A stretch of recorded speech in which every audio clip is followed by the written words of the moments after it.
Imba. Nhasi uno tiri kutaura pamusoro peimba. Imba.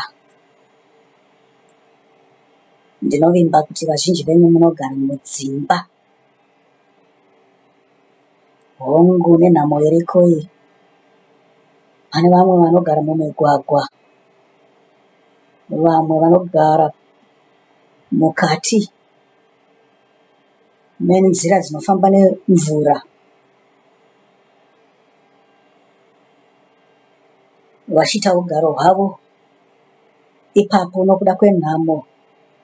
Nhamo dzakasiyana siyana, kwete nhamo dzemari dzoga. Zvichida inhamo dzekusawirirana nevabereki. Nhamo dzekuti havasisina hama dzepedyo. Nhamo dzakangosiyana siyana sekutandwa nemurume kana kuti nemukadzi kubva pawakanga uchigara. Pamaigara mese. Asi nhasi ndoda kutaura pamusoro peimba. Imba yakasiyana. Kana tichiti imba mukutenda, tiri kureva imba yaMwari. Hongu makanzwa imi mose. Kana muri maKristu, ndinodara kudaro kuti mose makatenda kuna Kristu Jesu. Makanzwa kunzi muri dzimba mose. Kwete dzimba sedzenyu dzamunogara idzi, dzakavakwa namabhiridha nen'anga dzakanga dzaenda kunotora madumwa amaraki kana kuti ekugona kuvaka kana kuti ekudiwa kuti vavake dzimba dzavanhu. Mbinjga dzekugona basa. Kwete, hatisi kutaura izvozvo. Kana tichitaura imba kuti iwe uri imba, tiri kutaura imba yakavakwa naJesu. Vanhu vazhinji dambudziko ratinaro mukati menyika yokwedu ndeyekuti vanhu vazhinji hamunzwisise kuti Jesu chii. Munotenda mose kuti makasunungurwa muna Jesu. Hongu zvakanaka. Asi kuti Jesu wacho ndiani? Ndakambotaura ndisati ndaendera kure, rekedza nditi. Hatisati tabva panyaya yedu iya yekuti ibvai paatari dzen'anga navaroyi. Pachitsauko chokutanga takataura nokuti ibvai paatari dzen'anga navaroyi, tichitaura general. Tikabva tazopinda pachitsauko chepiri changa chiri kuna Jobho wepiri, chokuti mano en'anga navaroyi. Tikangoti musoro wenyaya wainzi pachitsauko ichocho mano avaroyi. Nokuti hatizosiyanisa n'anga nomuroyi kwete. N'anga inoroyawo futi. Tikati dambudziko rakanga rapinda paZimbabwe nderekuti pakabvumidzwa kunzi vana ava vabate mabasa, vachinzi varapi, vane magodobori ekuziva midzi yokurapisa vanhu. Pakapindawo vanyengeri vaida kutengesa uroyi hwavo. Ndikati inini hurumende kana isina kutarisisa pamatraditional healers kuti ibvise vakaipa navakanaka, paite mutsauko, tichaita dambudziko. Nekuti zvanyanya kutengeswa kwehuroyi, kutengeswa kweimba yaSatani. Munopanzwa? Asi nhasi uno tiri kutaura imba inovakwa naJesu pachitsauko chetatu. Imba. Tikati Jesu chii? Indinotenda makaponeswa naJesu. Vazhinji venyu, Mwari anototaura nemi, Jesu unototaura nemi, makaponeswa mukusaziva kuti Jesu ndiani. Zvikanzi Jehovha paakaburikira pamusoro pegomo reSinai, hapana kuwanikwa kana nemufananidzo ipapo.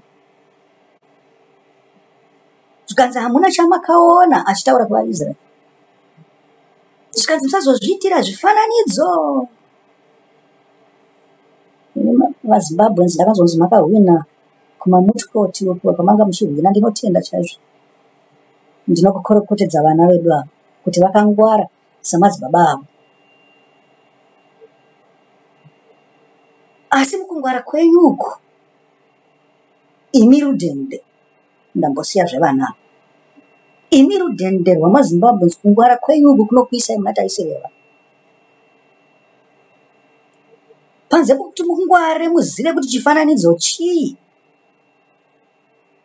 Makuda kunyepera kunge musingazive makati zvifananidzo ndizvo zvidhori zvatinoona zviri munana Edgars nemunana Topics nemunana Celsius zviri mumafafitera edzimba dzinotengeswa hanzu dzokupfeka. Muri kuona kungwara kwenyu zvakakaita here kuti munyatsoziva kuti chifananidzo chii, asi nokungwara kwenyu kuti muite kunge vanhu vasina mhaka vasina mhosva. Makatora chifananidzo chakanga chiri nyore kunongedzera nomunwe. Hamuna kutarisa zvifananidzo zvose zvamakaita samwana. Vamwenyu makanamata Satani, vamwenyu munonamata uroyi hwamunoita, vamwenyu munonamata n'anga namasvikiro. Zvose izvi hamuzviona sezvifananidzo. Munoramba kuti hazvisi zvifananidzo kana kutoramba kuti munozvitevedzera. Asi sei zvigunwe zvenyu zvaa4 kana 3 mumakumbo, chimwe chaendepi? Ndiri kufunga kuti inini mapurisa vanofanirwa kumboita operation zvigunwe zviripi. Vanhu vambobvunzwa kunzi zvigunwe zvakaenda kupi mumakumbo.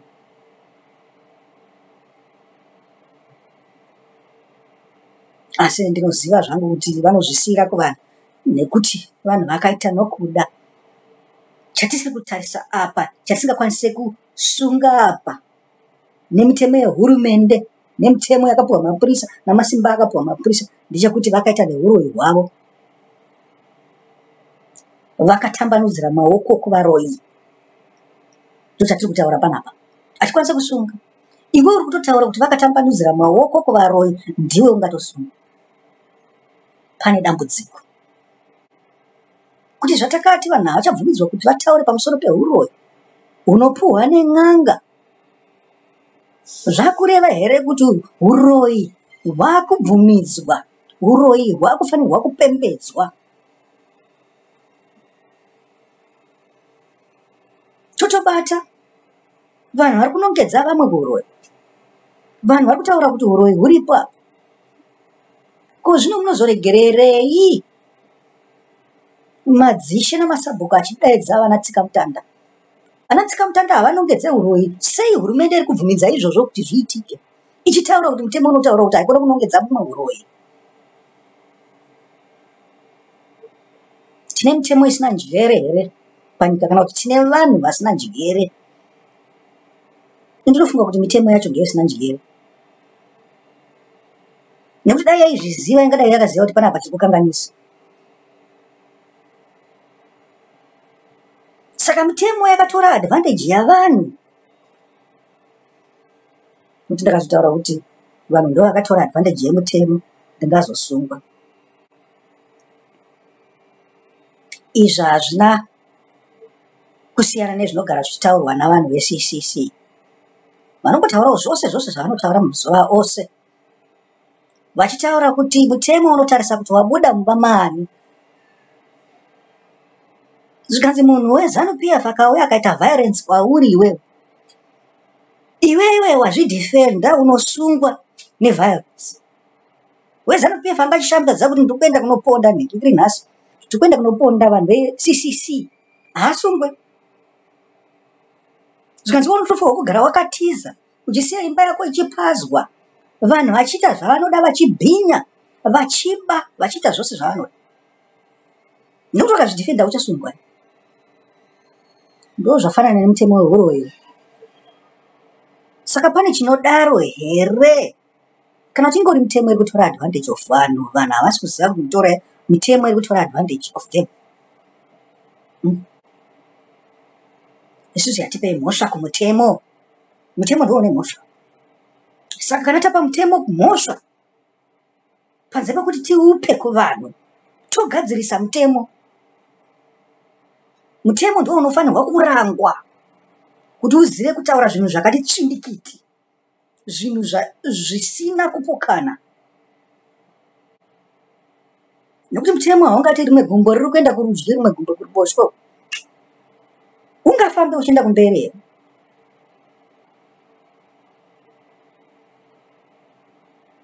Muri kuzviona?